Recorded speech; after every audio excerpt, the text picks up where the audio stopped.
ഗുരുകുല മാത്തമാറ്റിക്സിന്റെ ഓൺലൈൻ ചാനലായ GMAGയുടെ ഒരു പുതിയ എപ്പിസോഡിലേക്ക് എല്ലാ മാന്യപ്രേക്ഷകർക്കും സ്വാഗതം.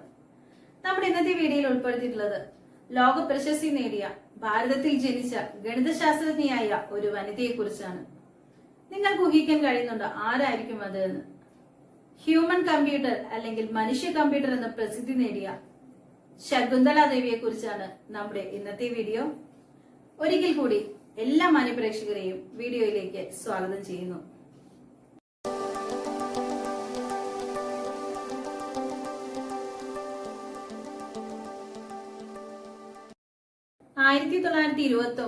നവംബർ 4 നാനാക് ചന്ദ് ജേഡിയുടെയും ദേവകിയുടെയും മകളായി ബാംഗ്ലൂരിലാണ് ശകുന്തള ദേവിയുടെ ജനനം.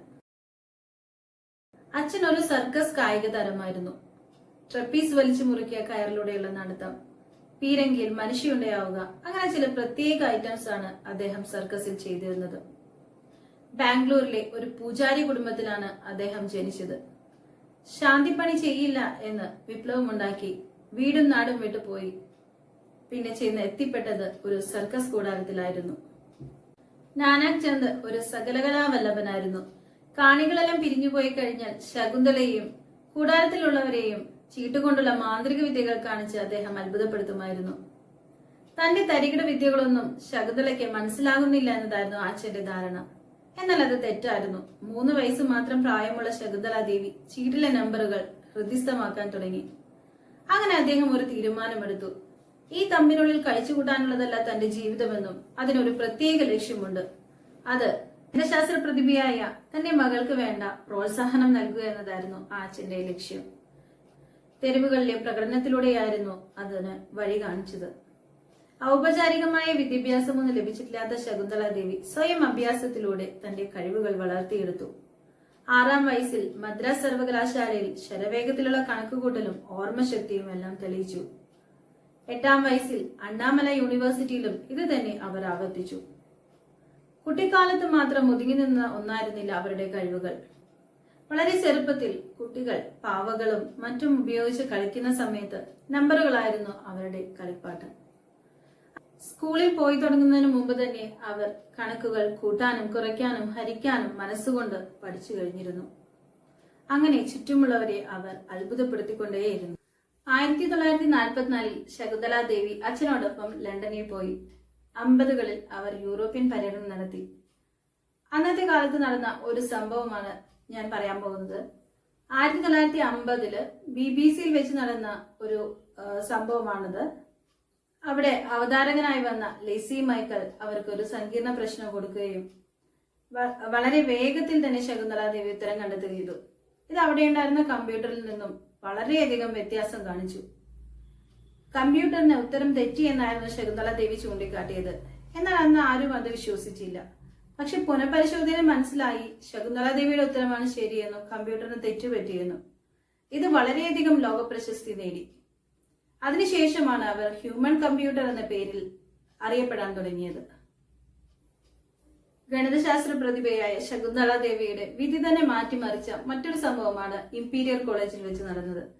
1980 ഗണിതശാസ്ത്ര പ്രതിഭകളും വിദ്യാർത്ഥികളും അടങ്ങുന്ന സംഘം 2 13 അക്ക സംഖ്യകളുടെ ഗുണനഫലം കണ്ടെത്താൻ ആവശ്യപ്പെട്ടു.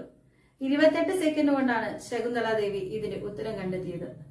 ഇത് വളരെയധികം പ്രശസ്തി നേടുകയും 1982 ഗിന്നസ് ബുക്ക് ഓഫ് വേൾഡ് റെക്കോർഡ്സിൽ ഇത് രേഖപ്പെടുത്തുകയും ചെയ്തു. ശകുന്തള ദേവിക്ക് പ്രശസ്തി നേടിക്കൊടുത്ത മറ്റൊരു സംഭവമാണ് ഡല്ലാസിലെ സദേൺ മെത്തഡിസ്റ്റ് യൂണിവേഴ്സിറ്റിയിൽ നടന്നത്. 201 അക്ക സംഖ്യയുടെ 23-ാം വർഗ്ഗമൂലം 50 സെക്കൻഡ് കൊണ്ടാണ് ശകുന്തള ദേവി കണ്ടെത്തിയത്. അവിടെയുണ്ടായിരുന്ന യൂണിവാക് കമ്പ്യൂട്ടർ 62 സെക്കൻഡ് കൊണ്ടാണ് ഇത് കണ്ടെത്തിയത്. ഇത്തരം സങ്കീർണ പ്രശ്നത്തിന് ശകുന്തള ദേവി ഉത്തരം കണ്ടെത്തിയത് മനക്കണക്കിലൂടെയാണ് എന്നുള്ളതാണ് നമ്മളെ അത്ഭുതപ്പെടുത്തുന്നത്. ചെറിയ കണക്ക് പോലും പെൻസിലും പേനയോ ഇല്ലാതെ നമുക്ക് ചെയ്യാൻ കഴിയില്ല, അല്ലെങ്കിൽ കാൽക്കുലേറ്റർ നമുക്ക് ആവശ്യമാണ്. അത്തരം സാഹചര്യത്തിലാണ് ശകുന്തള ദേവി മനക്കണക്കിലൂടെ വളരെ വേഗത്തിൽ ഉത്തരം കണ്ടെത്തി പ്രശസ്തി നേടിയത്. ശകുന്തള ദേവി പ്രശസ്തയായ ഗണിതശാസ്ത്രജ്ഞ എന്നതിലുപരി ഒരു എഴുത്തുകാരിയും ആസ്ട്രോളജർ കൂടിയാണ്. വളരെ വർഷങ്ങൾക്ക് മുമ്പുള്ള ഏതെങ്കിലും ഒരു ഡേറ്റ് പറഞ്ഞു കഴിഞ്ഞാൽ അത് ഏത് ആഴ്ചയിലെ ഏത് ദിവസമാണ് എന്ന് പറയാനുള്ള കഴിവ് അവർക്കുണ്ടായിരുന്നു. അതിലൂടെ അവർ വളരെയധികം പ്രശസ്തി നേടുകയും നിരവധി പ്രദർശനങ്ങളും നടത്തിയിട്ടുണ്ട്. ശകുന്തള ദേവിക്ക് പ്രശസ്തി നേടിക്കൊടുത്ത ഏതാനും ബുക്കുകൾ നമുക്ക് നോക്കാം.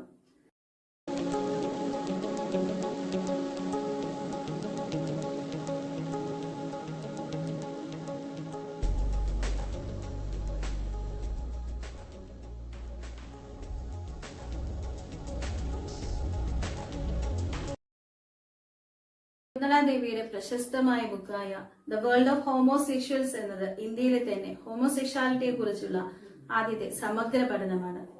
ഇത് അവർക്ക് വളരെയധികം പ്രശസ്തി നേടിക്കൊടുക്കുകയും ചെയ്തു.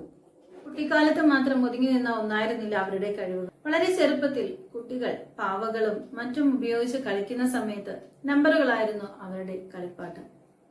അങ്ങനെ സ്കൂളിൽ പോയി തുടങ്ങുന്നതിന് മുമ്പ് തന്നെ അവർ കൂട്ടാനും കുറയ്ക്കാനും ഹരിക്കാനും ഗുണിക്കാനും എല്ലാം ചെയ്തു തുടങ്ങി. ശകുന്തള ദേവിയെ കുറിച്ച് അനുമേനോൻ സംവിധാനം ചെയ്ത ഒരു ഹിന്ദി ഭാഷാ ചിത്രമാണ് ശകുന്തള ദേവി ദ ഹ്യൂമൻ കമ്പ്യൂട്ടർ.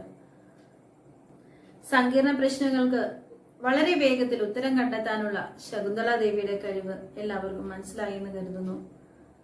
അവർ ഒരു ഇന്ത്യക്കാരിയാണ് എന്നതിൽ നമുക്ക് എല്ലാവർക്കും അഭിമാനിക്കാം. അങ്ങനെ ജീവിതം മുന്നോട്ട് വെച്ച ഒരുപാട് പ്രതിസന്ധികളിലൂടെയാണ് അവർ കടന്നുപോയത്. ഇങ്ങനെയുള്ള ഒരു ജീവിതം ജനങ്ങളിലേക്ക് എത്തേണ്ടതുണ്ട്. അത് നമ്മൾ അംഗീകരിക്കപ്പെടേണ്ടതുണ്ട്. അല്ലെങ്കിൽ മനുഷ്യ കമ്പ്യൂട്ടർ എന്ന പ്രസിദ്ധി നേടിയ ശകുന്തള ദേവി എല്ലാവർക്കും അറിയാം. എന്നാൽ അവരുടെ ജീവിതത്തിലെ കഷ്ടതകളും അവർ എങ്ങനെയാണ് ഈ ഒരു നിലയിലേക്ക് എത്തിയത് എന്നുള്ളതും എല്ലാവർക്കും മനസ്സിലായി എന്ന് കരുതുന്നു. ബാംഗ്ലൂരിലെ ഒരു സ്വകാര്യ ആശുപത്രിയിൽ 2013 ഏപ്രിൽ 21 അവർ അന്തരിച്ചത്. ശകുന്തള ദേവിയുടെ 84-ാം പിറന്നാളിൽ ശകുന്തള ദേവി ഇല്ലാതെ തന്നെ ആദ്യത്തെ പിറന്നാൾ. അന്ന് ഗൂഗിൾ ഡോട്ടിലൂടെ ശകുന്തള ദേവി ആദരിക്കപ്പെട്ടു. ഇത്രയും നേരം വീഡിയോ കണ്ടിരുന്ന എല്ലാ മാന്യ പ്രേക്ഷകർക്കും നന്ദി.